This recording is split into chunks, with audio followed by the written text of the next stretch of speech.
अस्सलाम वालेकुम नाज़रीन, ये है समन टीवी जो आपके लिए पेश करता है नित नए हालातों वाक़यात और ऐसे हक़ाइक़ जिनसे आप थे बिल्कुल बेखबर। आपसे गुजारिश है कि समन टीवी को सब्सक्राइब कीजिए और बेल आइकन को दबा दीजिए ताकि आने वाली हर वीडियो आपको बर वक्त मिलती रहे। व्यूअर्स अस्सलाम वालेकुम, आपकी खिदमत में समन टीवी की तरफ से हाजिर हूँ तालिश हुसैन तूर। दुनिया भर में कोरोना वायरस के फैलाव को रोकने के लिए लॉकडाउन की पॉलिसी पर अमल दरामद जारी है। 200 से ज़ायद ममालिक WHO की हिदायत के मुताबिक इस वक्त कोरोना वायरस के फैलाव को रोकने के लिए अपने अपने ममालिक में लॉकडाउन का ऐलान कर चुके हैं और उस पर अमल दरामद भी करवाया जा रहा है। जैसे ही रमज़ान की आमद करीब आई तो मुसलमान दुनिया में तशवीश पैदा होने लगी कि क्या तरावी की महाफल और रमज़ान के अंदर नमाज पंजगाना के लिए मसाजिद को बंद रखा जाएगा या मसाजिद खुली रहेंगी। सबसे पहले पाकिस्तान में कुछ उलमाए इकराम ने एहतजाज किया। कुछ उलमाए इकराम ने कहा कि माहिरीन तिब के मशवरे के मुताबिक अमल किया जाए। ताहम उलमाए इकराम का एक बहुत बड़ा वफ्द वफाकी हुकूमत से मिला और वफाकी हुकूमत ने फैसले किए और 20 नुकाती एलामिया जारी किया, जिसका जिक्र समन टीवी अपने पिछले प्रोग्राम्स में कर चुका है। इसकी तफसील भी समन टीवी पर जारी की जा चुकी है। उसके बाद मुत्तहिदा अरब इमारात की फतवा काउंसिल ने 4 फतावा जारी किए, जिनमें पहला फतवा ये था कि हर आकिल बालिग शख्स पर वाजिब है कि वो रोज़ा रखे, लेकिन कोरोना के मरीज मदाफती निज़ाम को बचाने के लिए रोज़ा नहीं रखेंगे तिब्बी माहिरीन के मशवरे के साथ। इसी तरह वो तिब्बी अमला जो कि ज़रूरत से ज़ायद वक्त अपनी ड्यूटी पर सर्व कर रहा है, उनको भी ये कहा गया है कि अगर वो चाहें तो रोज़ा न रखें। लेकिन इसके साथ साथ वो तमाम इज्तिमाआत, चाहे वो मजहबी नोयत के हों चाहे वो समाजी या सियासी नोयत के हों, उन पर पाबंदी बरकरार रखी गई, यानी मसाजिद को भी खोलने से मना कर दिया गया और ये कहा गया कि नमाज पंजगाना और तरावी की नमाजों का एहतमाम अपने ही घरों में किया जाए। इसी तरह जुम्मा की नमाज चूँकि बाजमात ही हो सकती है, उसके इवज़ मुसलमान जुम्मा की नमाज ना अदा करें बल्कि अपने अपने घरों में नमाज ज़ोहर का एहतमाम करें।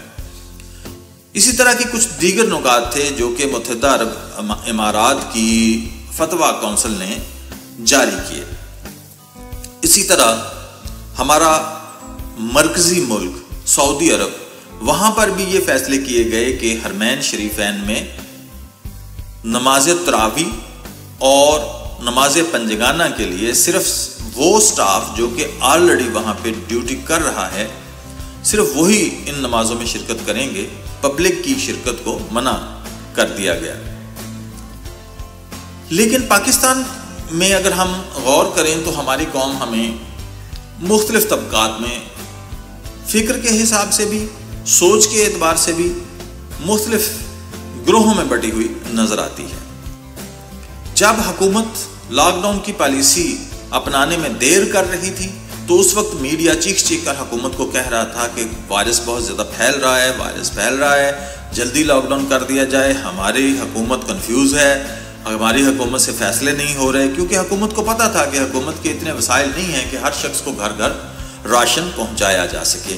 लेकिन जैसे ही लॉकडाउन की पॉलिसी का ऐलान कर दिया गया तो उसके बाद वही मीडिया चीख कर ये कहने लगा कि लोग भूखे मर रहे हैं, लोगों के घर में राशन ख़त्म हो गया है और हुकूमती प्रोग्राम जो कि उनकी एमरजेंसी रिलीफ के लिए मुआशी प्रोग्राम बनाया गया है, उसमें डिले की वजह से लोग बहुत परेशान हैं, लोग भूखों मर रहे हैं। बहरहाल इसी तरह अगर हम अपने उलमाए कराम को देखें तो वो भी 2 ग्रोहों में तकसीम नज़र आते हैं।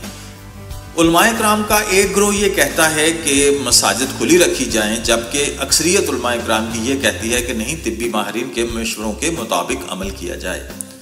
दरअसल पाकिस्तान की जो सूरत हाल है उसमें यह है कि मदारिस को रमज़ानुल मुबारक में ही इतनी अतियात और इतने खैरात वगैरह मिलती थी कि वो अपने साल भर के मुआशी इंतज़ाम को चला सकें, क्योंकि जैसे कि आप सब लोग जानते हैं कि पाकिस्तान में तकरीबन 25 लाख से ज़ायद बच्चे ऐसे हैं जो कि इन मदारस में ज़ेर तालीम हैं और उनके खाने पीने और तमाम अशियाए ज़रूरत की ज़िम्मेदारी इन मदारस पर होती है। उनको सब चीज़ें मुफ्त फराहम की जाती हैं और इनके अखराजात पूरे करने के लिए हमारी कौम का रवैया ये है कि वो सिर्फ़ और सिर्फ अतियात जो देते हैं वो रमज़ान मुबारक में ज़्यादा देते हैं। इस वजह से मदारस को खुले रखने का जो नज़रिया था उसके पीछे ये अमर भी मौजूद था। लेकिन अगर हम देखें तो गुज़श्ता दिन माहिरीन तिब यानी डॉक्टर्स के एक बहुत बड़े ग्रुप ने प्रेस कॉन्फ्रेंस की, जिसमें उन्होंने हुकूमत से अपील की है कि आजकल कोरोना वायरस का फैलाव खतरनाक हद तक बढ़ गया है। हम हुकूमत से अपील करते हैं कि लॉकडाउन की पॉलिसी पर सख्ती से अमल करें। ना सिर्फ मसाजिद बल्कि तमाम शॉपिंग मॉल्स पर भी पाबंदी लगाई जाए और बैंकों के बाहर या यूटिलिटी स्टोर्स के बाहर जो लंबी लाइनें लग जाती हैं उनको भी कंट्रोल किया जाए ताकि वायरस का फैलाव रोका जा सके। इस सूरत हाल में देखना यह है कि हुकूमत अब नए फैसले किस तरह से करती है, क्योंकि एक तरफ तो लोग कोरोना का शिकार होकर अपनी जिंदगियों को खतरे में डाल रहे हैं, दूसरी तरफ भूख भी है। तो पाकिस्तान जैसे मुल्क के लिए ऐसी चैलेंजिंग सिचुएशन में फैसले करना बहुत मुश्किल होता है। यकीनन एक बहुत मुश्किल मरहले से हुकूमत गुजर रही है और वो लोग जो ये कह रहे हैं कि ये कंफ्यूज हुकूमत है, उनके लिए अर्ज ये है कि आप अपने मोहल्ले का एक दिन का इंतज़ाम चला के दिखा दें तो हमें आपकी कन्फ्यूजन का अंदाज़ा हो जाएगा। जो साहबे हैसियत अफराद हैं, क्या उन्होंने अपने तई अपने आप को एक इदारा बनाया? क्या उन्होंने अपने तई कोशिश की कि मैं देखूं कि मेरे अजीज़ों अकारब में जो शख्स मजदूरी करते थे और आजकल उनको मजदूरी नहीं मिल रही तो उनके लिए मैं राशन का बंदोबस्त करूं? बहुत से मुखय्यर हजरात ने ऐसा किया भी है, लेकिन अक्सरियत ऐसा नहीं कर रहे।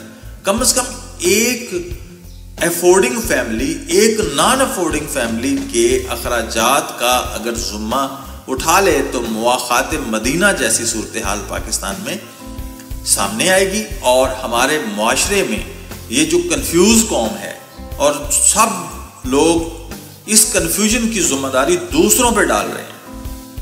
कोई कह रहा है हुकूमत कंफ्यूज है, कोई कह रहा है अपोजिशन कंफ्यूज है।